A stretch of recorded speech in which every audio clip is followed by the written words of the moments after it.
Berakhot 15a. And Rabbi Yohanan said, "One who seeks to accept upon himself the complete yoke of the kingdom of heaven should relieve himself, wash his hands, don phylacteries, recite Shema, and pray, and that is acceptance of the complete kingdom of heaven."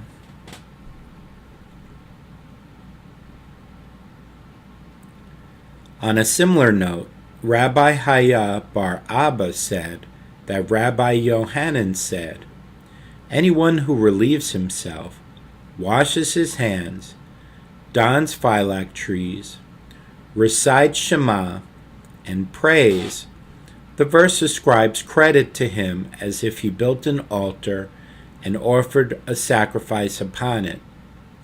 As it is written, 'I will wash in purity my hands, and I will encircle the altar of the Lord.'"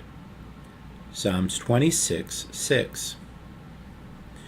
Rava said to him, "Do you not maintain, Master, that one who does so, it is as if he immersed his entire body, as it is written, 'I will wash in purity,' and it is not written, 'I will wash my hands'?"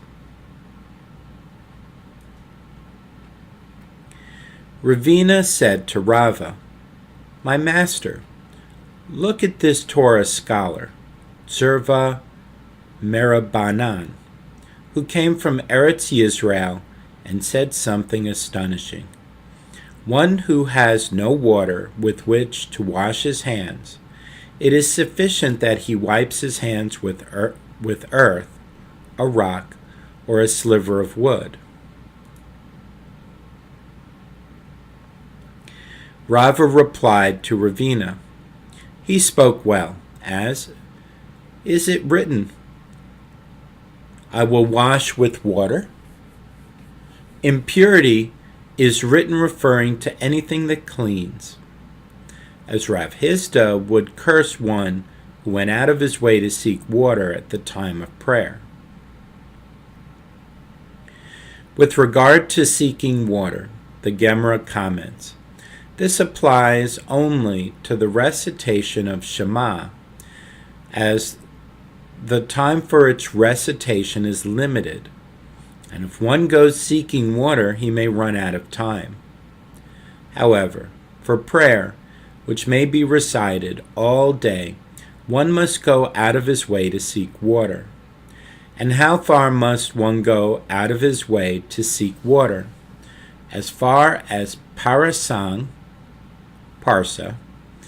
and this one parsa applies only before him, but behind him. He need not return even 1 mil. From this one may infer that he need not return 1 mil, but one must return less than 1 mil. Mishnah. One who recites Shema and did not recite in a manner audible to his own ear, either because he read inaudibly or because he is deaf, fulfilled his obligation. Rabbi Yosei says he did not fulfill his obligation. One who recited Shema and was not sufficiently precise in his enunciation of its letters, Rabbi Yosei says he fulfilled his obligation. Rabbi Yehuda says he did not fulfill his obligation. One who recited Shema out of order, meaning he did not read the verses sequentially, he did not fulfill his obligation. One who recited and erred should return to the place in Shema that he erred. Gemara. The discussion in our Mishnah dealt with the question of whether or not one who recites Shema without hearing it fulfilled his obligation. The Gemara clarifies the opinion cited in the Mishnah. What is the reason for Rabbi Yosei's opinion that one must recite Shema in a manner audible to his own ear? Because it is written, Shema, hear. And Rabbi Yosei holds that this is to be understood literally, meaning, make your ears hear what your mouth utters. The first Tana, who holds that one fulfills his obligation even if he does not hear his recitation of Shema, holds that Shema, hear, comes to teach something else. One may recite Shema in any language that one can hear and understand, and there is no requirement to recite Shema specifically in Hebrew. And Rabbi Yosei agrees with the principle derived by the first Tana from the word Shema. However, Rabbi Yosei holds, derived two halakot from the word Shema. First, one may recite Shema in any language. And second, one must recite it in a manner audible to his own ears. We learn there in a Mishnah regarding the laws of separating tithes. A deaf person who can speak but cannot hear may not separate teruma ab initio, because he must recite a blessing over the separation of teruma, and he is unable to hear the blessing. But after the fact, if he did separate it, his teruma is valid teruma. The Gemara asks, who is this Tana who holds that if a deaf person who can speak but cannot hear separates teruma, it is considered teruma after the fact, but ab initio he may not do so? Rav Hizda said, it is Rabbi Yosei, as we learned in our Mishnah. One who recites Shema and did not recite it so it was audible to his own ear, he fulfilled his obligation. This is the statement of Rabbi Yehuda. Rabbi Yosei says, he did not fulfill his obligation. Rav Hizda elaborates, Rabbi Yosei only stated that a deaf person did not fulfill his obligation even after the fact with regard to the recitation of Shema, which is a biblical obligation. But with regard to teruma, the concern is due to the blessing recited over its separation. And the blessing is by rabbinic law, and the separation of teruma itself is not contingent upon the blessing. The separation of teruma takes effect regardless of whether or not a blessing is recited.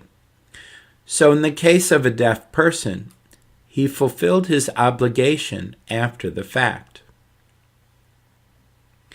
The Gemara challenges the assertion that this Mishnah is in accordance with the opinion of Rabbi Yosei. And from where do you infer that this is the opinion of Rabbi Yosei? Perhaps it is in accordance with the opinion of Rabbi Yehuda, and he said that with regard to the recitation of Shema as well. If one did not recite it in a manner audible to his own ears, he has fulfilled his obligation after the fact. But ab initio, he may not do so. This opinion is identical to that of the Tana in the case of teruma. Know that this is true because it was taught in the Mishnah. One who recites Shema without it being audible to his own ear. The Tana formulated the dispute in a case which was after the fact. If one already recited Shema in this manner, yes, he fulfilled his obligation. The Tana did not formulate the case in the Mishnah using ab initio language, i.e., one may recite Shema in a manner inaudible to his own ears because, ab initio, he may not do so according to Rab Yehuda. The Gemara rejects this proof. In explanation, they say, the fact that the Mishnah taught the halakha utilizing the after-the-fact language, one who recited, does not prove that Rabbi Yehuda also holds that one may not, ab initio, recite Shema in a manner inaudible to his own ears.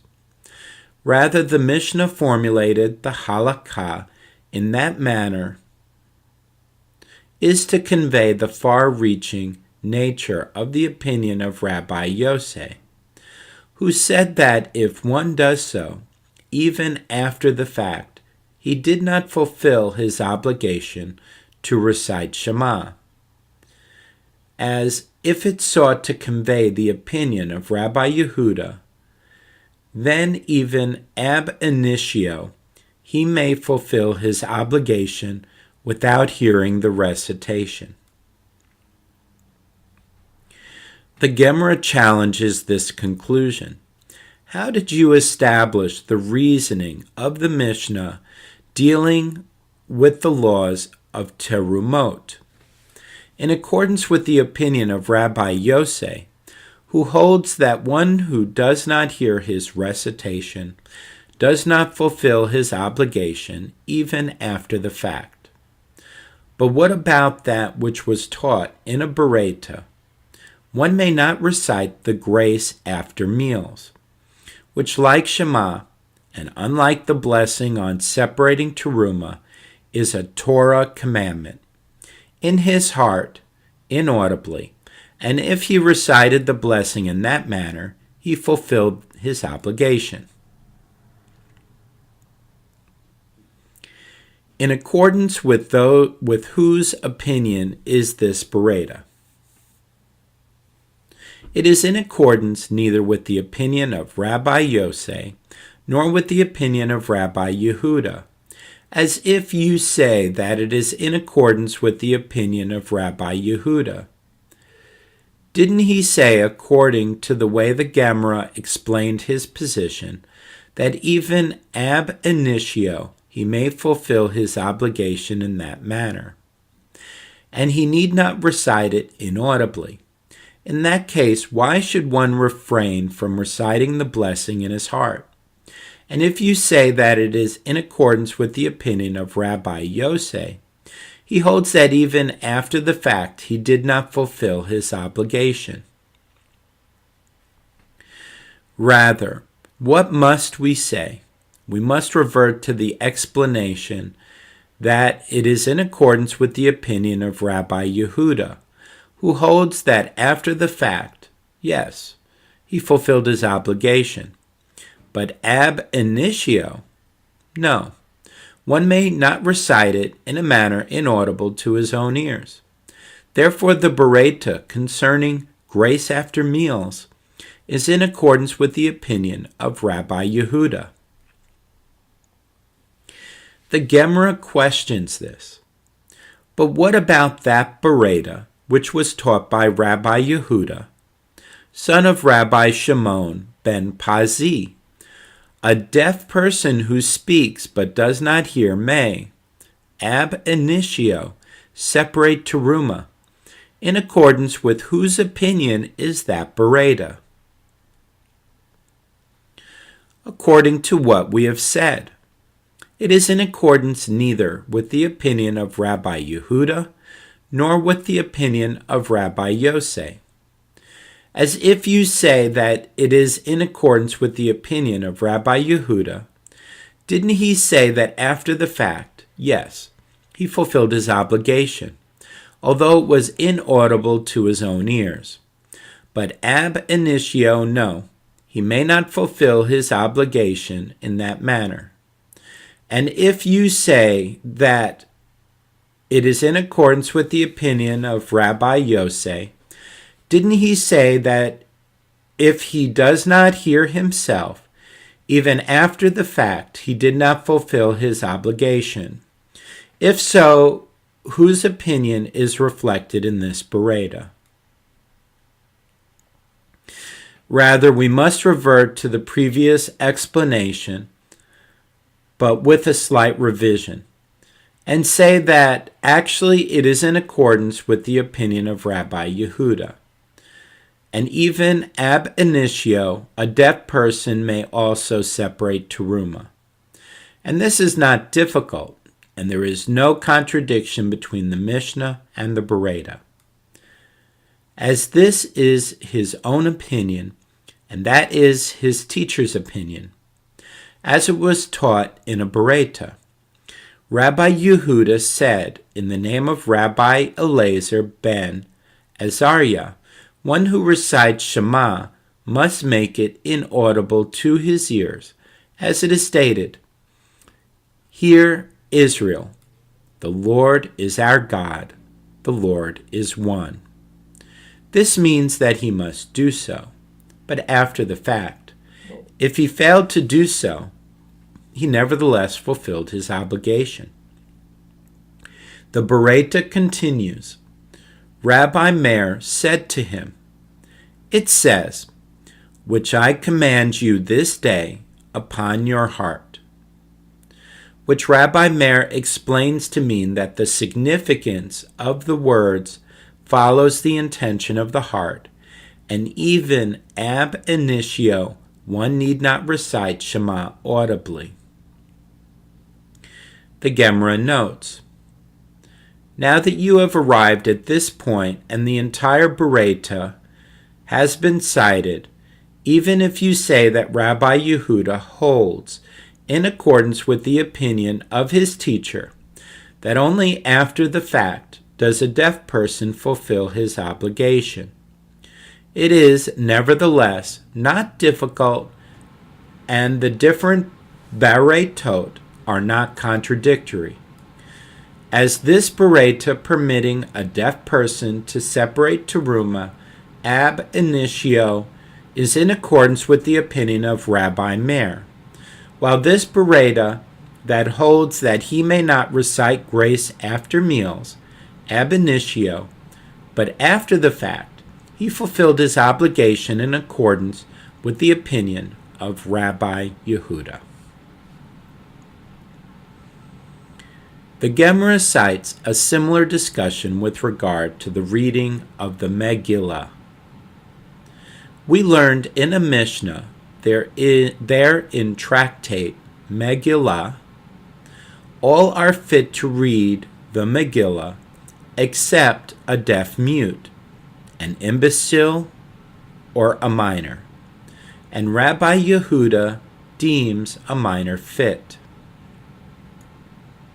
The Gemara clarifies, who is the Tana who holds that even after the fact, the reading of a deaf mute is not valid?